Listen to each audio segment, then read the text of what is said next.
Hey guys, it's Ben the Coin Geek, and today I have some new purchases to show to you. And some of these things we're going to take a closer look at and discuss what we would do with the coins.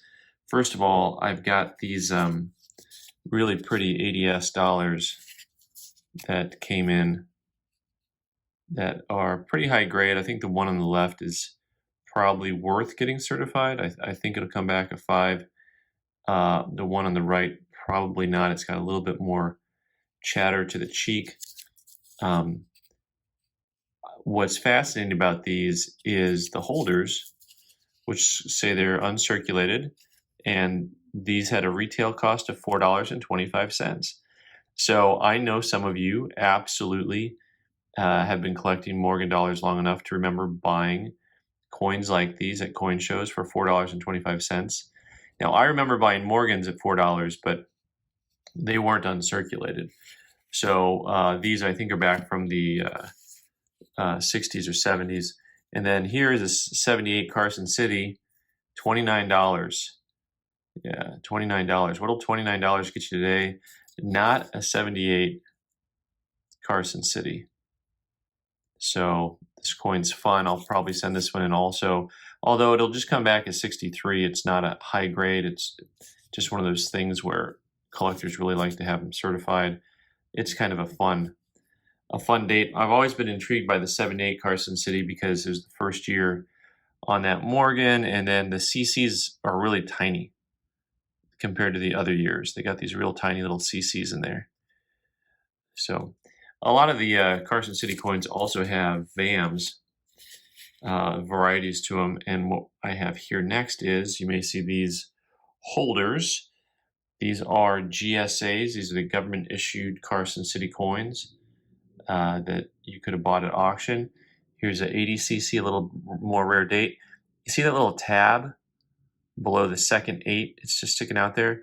There's a variety that's an overdate, 8/7, but what's interesting is typically you can see the 7 going through the 8 if you can see that tab at the bottom, but the tab is as clear as day, but I don't see the 7, so I wonder if they'd call it the VAM that I'm thinking it is, the 7/8. Also, this one had the smaller CCs. The 80cc came in both the reverse of 79 and the reverse of 78. The difference on those two, of course, is the 79 has that convex, the outward pushed chest on the bird, and of course the 78 has the concave. And so you'll see that those breast feathers sit back down and in. Of course, other people look at the arrows, and if you look at that last, the quiver, not the quiver, the back, the feather on the back of the arrows are straight, and the feathers on this last arrow on the top is at an angle. But I always just like looking at the bird.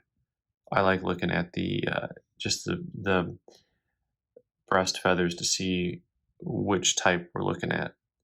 So that can come either way on that 80cc. All right, next, this is fun because I have a run, and I really like this 81cc. I think this is a real nice grade. I'll send this one in. I think it'll come back at 65 and be a good, real good coin. I will send these in probably to NGC because I prefer that NGC keeps the coins in the holder and just puts a ribbon on it. Here you'll see how nice and big those Carson City CCs got compared to these 78s and 80s. That Carson City, nice and big. And then if we look back at one of these other ones, the 80 or the 78, you'll see they're just kind of tiny looking. So it's like they took the CC press off of the $half and just used it on the dollar until they got their own new dies. They were playing second fiddle here. 82, so this is a run of 1880 to 1885. It's kind of nice to have a full run. Probably not going to get all of the coins certified because on the 82, 3, and 4, they're the most common years. And usually you need to get them to come back in a higher grade, like a 64 or 65, to make it worth. I really look at it having to come back in a 65 to make it worth getting graded, because they're all kind of the same price. They're like 2 1/4 to 250. And then the 65 is where it jumps. You'll get a coin that'll be over, $350. This 83 is actually pretty nice. Let's take a closer look at this guy. Got a few bigger marks on there. Probably not going to send this one in. But it looks like it's got a tab under the 8 as well.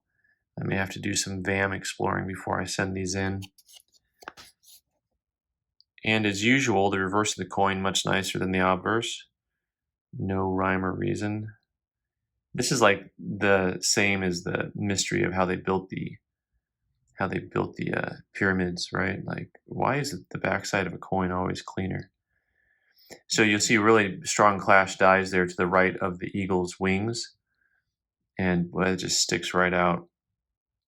So a clash die is when the dies strike against each other and there's not a coin planchet in between, and then it'll leave a reverse image of the coin. So you see this dent area here in the back of Morgan's head, and then you'll see it pop up right there. So that's pretty cool. I got a couple more to look at. We've got this 84. Also, probably not going to send this one in, although it's a pretty nice looking coin. A little bit too much chatter probably on the cheeks. I don't want to treat the 84 like it's inferior, but I know we're all waiting to get to the 85 because the 85 is actually one of the most rare Morgans mintage-wise, but it doesn't get treated that way. It's really a lot more affordable, probably because since the GSA horde came out, I think a real large amount of the 85 cc's were in that horde. Once again, the reverse of this coin, another strong clash die. The reverse of this coin, really clean, very original, lustrous, neat coin. So one of the other things to know about the GSA dollars is that sometimes instead of saying uncirculated silver dollar, it'll just say silver dollar. They did that lots of times for coins that had a lot more scuff marks on them, or coins that had toning. So lots of times you'll find really nicely toned coins in ones that don't say uncirculated. They just say silver dollar. Little known fact there, Sammy. So anyway, thanks for watching. I'm Ben, the Coin Geek. You can subscribe by clicking on the button in the corner and watch more videos on the right side of the screen. Thanks.